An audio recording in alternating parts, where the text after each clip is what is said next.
Hello guys, the study classes की online classes में आप सभी का हार्दिक स्वागत एवं अभिनंदन है।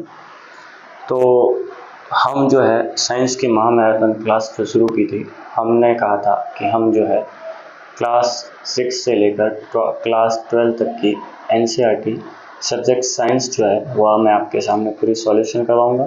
स्टेप बाय स्टेप जो है वो उसकी वीडियो डालूंगा और नोट्स जो हैंड राइटिंग नोट्स है वो भी आपके सामने जो है वो बनाएंगे और रोज़ाना एक सवाल अपने को पूछा जाएगा। तो मैंने कल एक सवाल पूछा था, उसका आंसर पहले अपन देख लेते हैं। कल एक सवाल था कि प्रोटीन में कौन सा तत्व पाया जाता है। तो प्रोटीन में कौन सा तत्व होता है? ऑप्शन ए है कैल्शियम, मैग्नीशियम, बोरोन या नाइट्रोजन। तो इसका आंसर हो जाएगा नाइट्रोजन। आंसर क्या हो जाएगा? नाइट्रोजन। कल का ये सवाल था। इसी कड़ी में आगे जो है हम पढ़ रहे थे भोजन के अवयव, और उस भोजन के अवयव में हम जो है वसा जो है वो पढ़ चुके थे, प्रोटीन पढ़ चुके थे और कार्बोहाइड्रेट जो है वो पढ़ चुके थे। आज हम जो शुरू करेंगे वो है विटामिन। क्या है? विटामिन। सबसे पहले तो हम देखेंगे कि विटामिन होता क्या है। तो मैंने आपको बताया था कि वसा, प्रोटीन और कार्बोहाइड्रेट,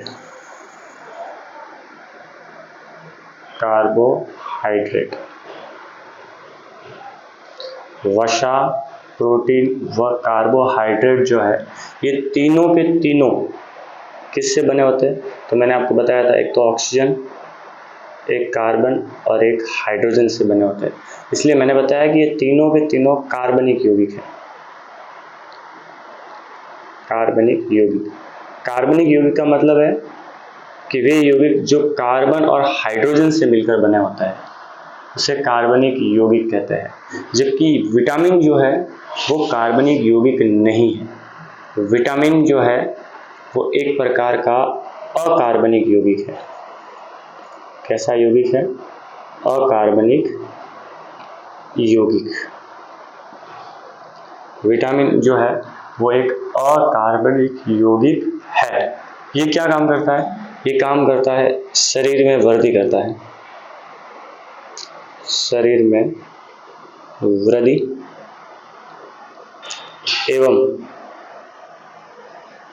एवं विकास में सहायक होता है। विकास में सहायक होता है, मतलब शरीर की वृद्धि करता है और उसका जो है वो डेवलपमेंट जो है वो करता है। इसी को कहते हैं अपन विटामिन। तो पहला तो है कि ये एक इनऑर्गेनिक कंपाउंड है, मतलब अकार्बनिक यौगिक है।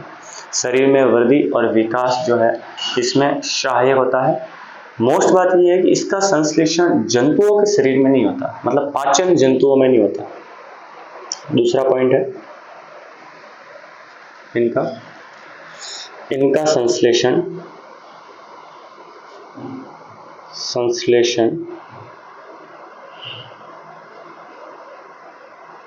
जंतु शरीर में नहीं होता। जंतु शरीर में नहीं होता है। ये केवल और केवल मानव शरीर जो है उस मानव शरीर में ही इसका पाचन होता है। इनका संश्लेषण जंतु शरीर में कभी होता नहीं है। ठीक है। फिर आता है अपने पास में कि भाई विटामिन जो है उसके क्या कार्य है, वर्क। तो कार्य देखते हैं कि विटामिन अपने शरीर में क्या कार्य करता है। तो दो तो मैंने बता दिया कि एक तो शरीर में करता है वृद्धि, ये भी मैंने बताया था आपको, शरीर में वृद्धि करता है, और दूसरा मैंने बताया कि विकास जो है उसमें सहायक होता है। ठीक है। तो दो पॉइंट तो यही है, मैं दोबारा नहीं लिख रहा हूँ, अपन दूसरे आगे वाले पॉइंट लिखते हैं। तो पहला पॉइंट है ये पाचन में सहायक होता है। पाचन में सहायक, पाचन में सहायक का मतलब ये भोजन जो है उस भोजन का पाचन करने में सहायक होता है। ठीक है। दूसरा, शरीर को स्वच्छ रखता है। शरीर की रोगाणु से सुरक्षा करता है, सुरक्षा करता है, किसी प्रकार की बीमारी जो है वो होने नहीं देता। तीसरा, भूख जो है उस भूख को सामान्य रखता है, भूख को सामान्य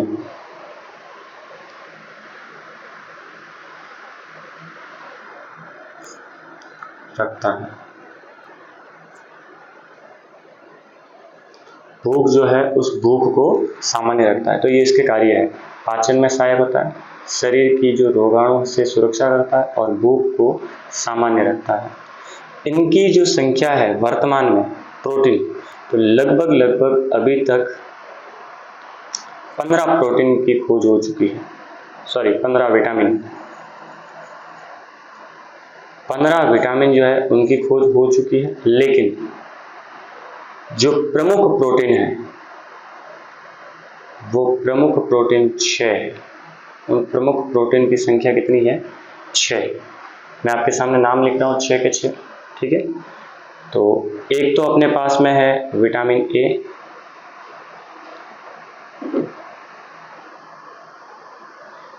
एक अपने पास में है विटामिन बी, एक अपने पास में है विटामिन सी,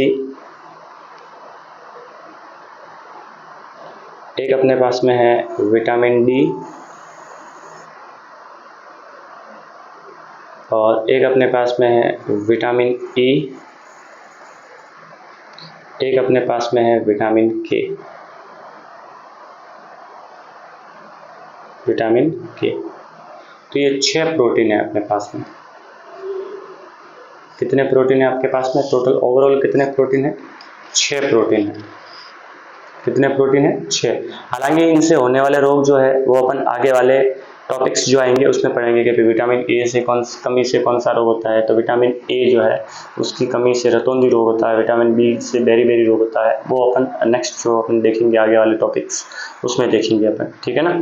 तो vitamin A, vitamin B, vitamin C, vitamin D और विटामिन ई और विटामिन के, ये 6 जो है वो सामान्यतः विटामिन है। अब ये विटामिन किन किन से प्राप्त होते हैं, उनके क्या स्रोत हैं, तो स्रोत देख लेते हैं। तो जो विटामिन ए होता है वो विटामिन ए प्राप्त होता है अपने विटामिन, तो इनके स्रोत जो थे वो विटामिन ए जो है वो दूध, हरी सब्जियां खाओ, गाजर खाओ या पपीता खाओ, इन सब से अपने को विटामिन ए की कमी जो है वो पूरी हो जाती है। मान लो विटामिन बी की आपको कमी है तो दूध, दाल, अंडा या सोयाबीन खाने से पूरी हो जाती है। विटामिन सी की कमी है तो नींबू, संतरा, आंवला या टमाटर खाओ तो विटामिन सी की कमी पूरी हो जाएगी। विटामिन डी की कमी है तो दूध, शहद, अंडा या मक्खन या सूर्य की किरणें। विटामिन ए की कमी है ई, तो दूध या आटे का चोकर खाओगे तो पूरा हो जाएगा। विटामिन के जो है उसकी अगर मान लो कमी है तो हरी सब्जियां है, जीरा है या सोयाबीन है या टमाटर है, ये खाने से उनकी कमी जो है वो पूरी हो जाती है।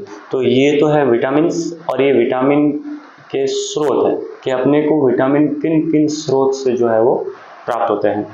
अब रोग अपन देख लेते हैं इसी के साथ में। तो विटामिन ए जो दिख रहा है आपको, तो विटामिन ए की कमी से होता है अपने को रतौंधी। कौन सा रोग होता है आपको? रतौंधी। विटामिन बी से होता है बेरी, हालांकि इस रोग के और भी कई प्रकार है। विटामिन सी से होता है स्कर्वी। विटामिन डी आपने देखा तो उसका होता है रिकेट्स। विटामिन ई है तो निसंतान या बांझपन हो जाता है इससे। और विटामिन के से कैल्सीफेरॉल कह दो आप, तो विटामिन के जो है ये ब्लड क्लोटिंग बनाने में काम, रक्त का धक्का बनाने में काम आता है, रक्त का धक्का बनाने में काम आता है। ये उनसे होने वाले क्या है? रोग है, ठीक है। तो ये अपना जो टॉपिक था ये था विटामिन्स। अगला इससे आगे वाला जो टॉपिक है वो है अपने पास में खनिज लवण। कौन सा टॉपिक है? खनिज लवण। खनिज लवण में ये खनिज लवण भी हमारे शरीर में कुछ न कुछ कार्य में सहायक होता है। तो खनिज लवण जो है वो हमारे शरीर में क्या काम करता है? तो पहला तो ये शरीर का डेवलपमेंट करता है, या शरीर का निर्माण करता है, शरीर निर्माण करता है। खनिज लवण क्या करता है? शरीर निर्माण, या फिर शरीर के निर्माण के साथ में उसकी वृद्धि भी करता है, डेवलपमेंट भी करता है, या ग्रोथ करने में भी जो है वो सहायक होता है। खनिज जो है वो हमारे शरीर में ओवरऑल खनिज जो है वो लगभग 24 खनिज पाए जाते हैं अपने शरीर में। हमारे शरीर में जो खनिज है उन खनिज लवण की जो संख्या है वो कितनी होती है? 24। लेकिन कुछ महत्वपूर्ण नाम जो है वो आपके सामने दे रखे हैं, और वो है, एक तो है अपने कैल्शियम, एक आपने नाम सुना हुआ होगा मैग्नीशियम,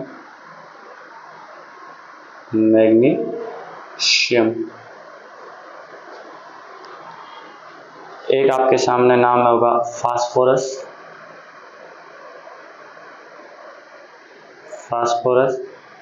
एक होगा अपने साथ में लोहा, क्या होगा? लोहा। लोहे के साथ में होता है अपने पास में तांबा, और तांबे के साथ में होता है पोटेशियम। तांबे के साथ में क्या होता है? पोटेशियम। ये सब के सब जो है अपने शरीर में खनिज लवण के द्वारा पाए जाते हैं। अब ये किन किन से प्राप्त होते हैं, इनका क्या स्रोत है? तो स्रोत है दूध, दही, या फिर पत्तेदार सब्जियां। दूध, दही या पत्तेदार सब्जियां, या फिर आप कह दो अंजीर या ताजे फल। इनसे जो है ये खनिज लवण जो है वो प्राप्त होता है। तो आज के लिए इतना ही। धन्यवाद आप सभी का। चैनल को सब्सक्राइब करें, लाइक करें, कमेंट करें। ठीक है, धन्यवाद।